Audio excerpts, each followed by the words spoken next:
Հիմա այս հայտերը ներկայացրեցին, հիմա ինչա առողջապահական համակարգի մեզ բան։ Գործառնական խառնաշփոթ։ Հիմնականում չգիտեն ոնց անեն, կեսը մի ձևով բաժանվել է, per capita-նել են բաժանել, per capita նշանակում է գլխականակով ֆինանսավորում իրականացնել։ Դա կիսա ապահովագրական մեթոդ է, որը հիմնականում կիրառվում է արտահիվանդանոցային պոլիկլինիկական ծառայությունների մեջ։ Երբ որ դու անկախ նրանից այցելում է, չի այցելում, փող է ստանում։ Իմիջիալոս նեղ մասնագիտական մասը, ասեմ, բոլորը միացրել են եւ մանկաբույժներին մի հատ մեծ per capita են տալիս, եթե ասեմ, այնպես որ դուք այդ per capita-ի ձեր մասը վերցրեք։ Ես էլ ասեմ ձեզ, որ per capita կա։ Երկու տեղում էլ per capita հաշվարկվում է։ Երկու տեղում էլ այլ բան է, թե մեկի մեջ ինչ են մտցրել այդ per capita-ի բաղադրիչները, այսինքն գլխականակով ֆինանսավորման։ Այլ բանը այստեղ ինչ են մտցրել։ Հիմա թողնենք դա շատ մասնավորակ, ասեմ ոնց կարելի է կձևակերպենք մենք դոկտորի հետ, չէ՞, ամեն ինչը։ Հիմա ես ուզում եմ գալ հասնել բուն այս ապահովագրությունը ինչա տալու մեզ, այս ինչ ուր են գնում եւ ինչա տալու։ Տեսեք, ինքը սոցիալական առումով պետք է խնդիր լուծի, բայց առաջին խնդիրը որ պետք է լուծի, դա ոչ միայն այսօր ինստեյդի հարց կա կամ խնդիր կա, այսինքն բարձր տեխնոլոգիաներով գնան վիրահատել, դա չեն կարող դրա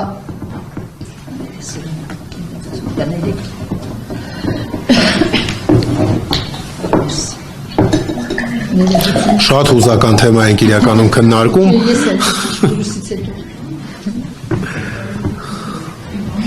Տեսեք, հիմա մեր մոտ ինչա կատարվում, այս պահին ամբողջ համակարգում ինչա կատարվում։ Խառնաշփոթը ոչ մեկը չգիտի, ինչ գումարներ ստանալու, այսօր այդքան լցնում եք Արմեդ, արդյոք այդքանը ֆինանսավորվելու եք, թե չեն։ Ես ձեզ հենց մի բանից եմ ասում, բավական բաներ հետ են վերցնելու ձեզանից։ Այս սպասեք, լավ սենց ընդունեք գիտություն, որովհետև մուտքագրումների ձևերը ձեզ ներկայացված չի, դուք չգիտեք, որ օրինակ եմ ասում, պայմանական խորհրդատվություն ինչա կոչվում, այդ դրա մեջ ինչ պետք է ներառել, ինչ պետք է անել, ինչ պետք է չանել։ Այդ որ վերցնելը 50% հետ է գալու, այդ մեկը էս հիշեք, որ ասեցի ես ինչպես։ Ասեմ ինչի, որտեղ մտել ենք ծովը,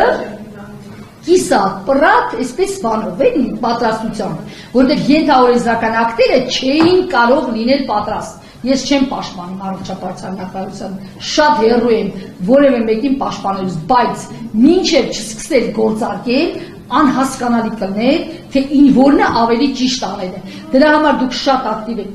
Դրա համար ձեզ դրաֆտը ուղարկվել է, բոլորդ նայ, այդ դրաֆտը դա հաստատած թուղթ չի, դա սևագիր փաստաթուղթ է, վրան սևագիր են արել, դա պետք է կարելի է ուղղել, դրանից հետո էլ կարելի է ուղղել։ Այդ իրավական ակտերը, ենթաօրենսդրական ակտեր են, որոնք կարգավորում են ու շատ կարելի է դա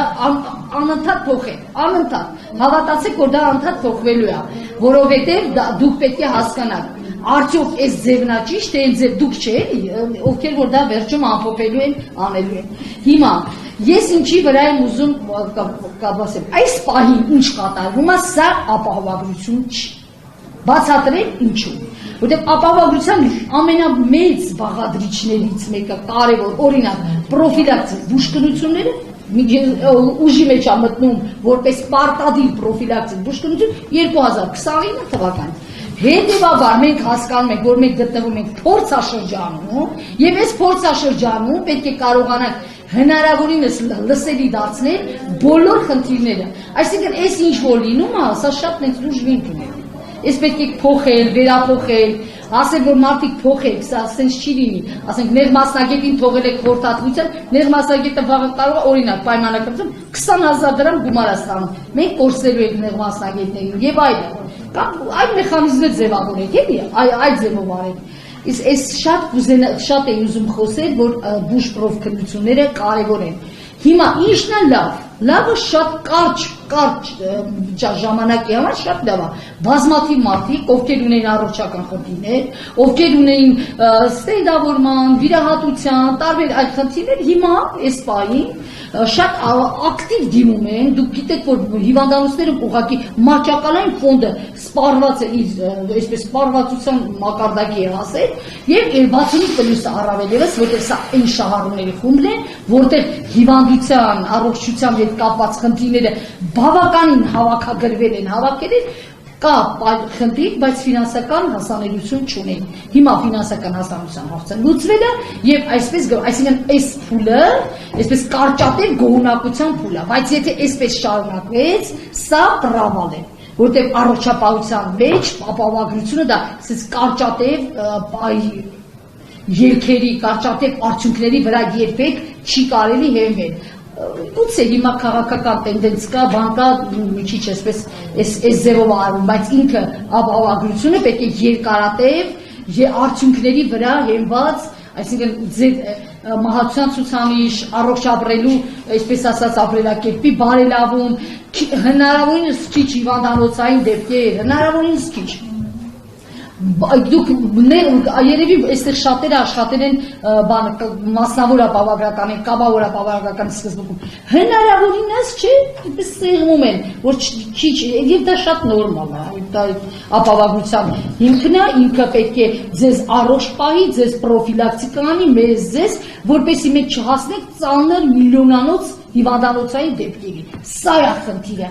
այսօր այդ խնդիրը դրված չի։ Այսօր դրել ենք տեսանկյունը, տեսնենք ինչքան կարող ենք, ինչքան թողունակություն ունենք, տեսնենք ինչքան կարող ենք հիվանդանոցում բուժօգնություն ցուցաբերենք, ուրախանանք, ասենք մարդիկ պետք է ստենդան են, բայց էլի են գալու ստենդերի, որտեղ կանխարգելիչ բուժօգնություն չկա։ Նաև դեղերի մասով կուզեի ձեզ ասել, որ դեղերի հետ կապված է հիմա անսահմանափակ դուրսգրումներ են իրականացնում, որ դեղատունսել է դուրս գրվում, որը ինչպես գիտեք, ովքեր որ այդ դրաֆտը կարդացել են, գիտեք, որոշակի սահմանափակում կա, ինչ որ որոշակի սահմանափակում կա։ Հիմա իմ կարծիքով միակ բանը, որ այսօր պետք է արվի, միակ չի, մի քանի քայլեր ասեմ։ Առաջինը պետք է տեխնիկապես լավ տիրապետել Արմեդի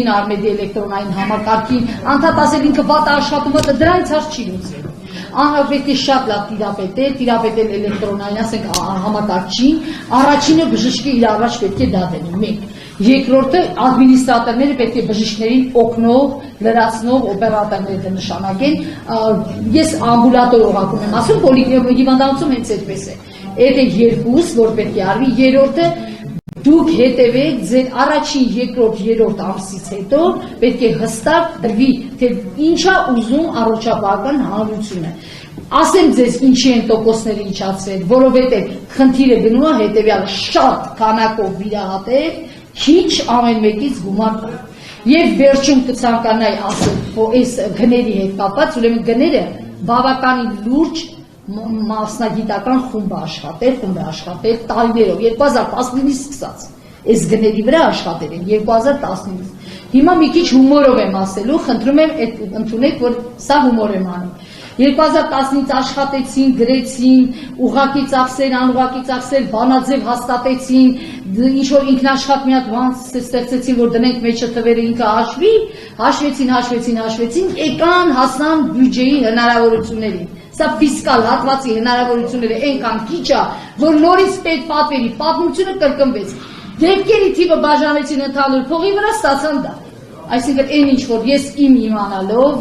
մի քիչ էլ նաև մասնակից եմ եղել 19-20-21 թվականների հետ ամենուչի, բավականին հետաքրքիր լուրջ թվեր էր, այսպես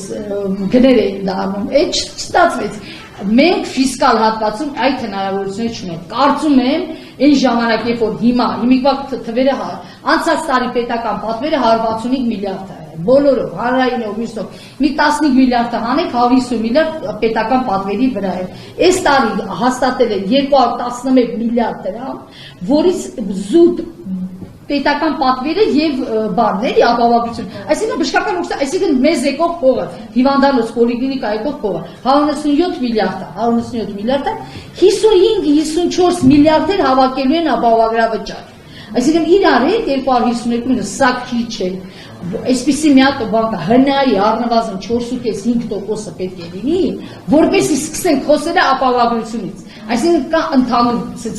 իրավիճակներ բանի այս առողջապահական ֆինանսի, որ դրանից ցածրը այսպիսի վիճակի մեջ են, դուք ասելու եք քիչ է, նրանք ասելու են բավարար է, դնելու են 2000 դրամ, այդ հետո ասեն չէ, այցը չէ տալիս, շատ է լինում, հետո 6000 են հաշվելու, հետո մեկ էլ 1500 է դառնալու, այս բոլորը ֆիսկալ հատվածի հնարավորությունների մեջ է պարփակված։ Այնպես որ ուզում եմ բոլորս այսպես դիմանանք սա մեր երկիրն է, մեր հայրենիքն է, առողջապահությունը մերն է, բոլոր մնացած ամեն ինչ անցողիկ են, գնում են գալիս են, պետք է ամեն ինչ անենք, որ կայանա եւ ամեն ինչ անենք, որ չկրկնվի Վրաստանի եւ Ղազախստանի առաջին ներդրման օրինակները, երբ որ մեծ ծավալ էին վերցրել, բայց խորություն չկար եւ արդյունքում գրպանի ծախսերի այդ 84%-ը, որ այսօր մեր քաղաքացիները անում, առանձնապես չփոխվի։ Այս սա է խնդիրը։ Հետեւաբար մենք պետք է օգնենք։ Պետք է իսկան շուտ չսկսել, բայց արդեն սկսել են։ Բոլորս իրար հետ պետք է միանշանակ առողջապահության նախարարությանը եւ հիմնադրամին օգնենք, անկախ իրանք դա այդպես շատ ուզում են, չեն ուզում, դա իրենց խնդիրն է, իրանք անցնելու են, առողջապահությունը մնալու է, մեր քաղաքացիները մնալու են, մեր Հայաստանը, մեր բոլորիսն է, հայերիսն է։ Այնպես որ ուզում եմ, որ մի քիչ լավ տրամադրվեք ու բոլոր առանձին այդպես խրթին հարցերը մտածեք, որ դեռ նոր է, ձևավորվում, դեռ կարելի է բավականին բան փոխել։